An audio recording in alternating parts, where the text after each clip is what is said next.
Andrea Marongiu, tecnico della Montepone Iglesias, ex allenatore del Carbonia a fine partita, un punto forse insperato?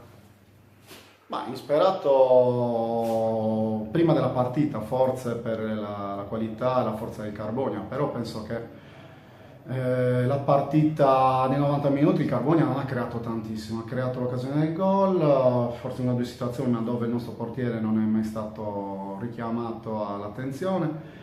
Bove ha fatto due grandi parate secondo tempo, una su Flumini e una su Cristiadessi. Siamo stati sul pezzo sulla partita per tutti i 90 minuti, penso, da quello che si è visto, e secondo me il pareggio è meritato per ciò che si è visto in campo. Prima partita non ci avrei scommesso, visto la forza del Carbonia, visto la Montepone che arriva da un periodo non negativo, io ci sono solo 2 settimane, quindi però la squadra mi è piaciuta, gli ho fatto i complimenti e questo ci serve per lavorare meglio, per avere più fiducia, autostima per poter proseguire al meglio.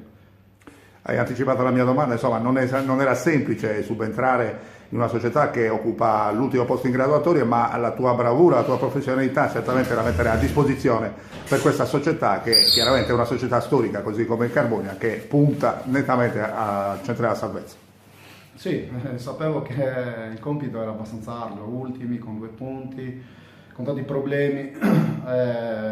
Siamo venuti qua, io, la Montepone, io con Manuel Contro, il secondo, Ettore Pippi, allenatore dei portieri, per cercare di salvare la Montepone. Non sarà semplice, faremo di tutto per salvarla. Oggi è arrivato da subito praticamente un segnale importante, questa prestazione, soprattutto questo punto, e ci fa ben sperare per il proseguo che è lunghissimo e ci sarà da soffrire fino all'ultima partita. Grazie Andrea Marongi e bocca al lupo per la stagione. Grazie a voi.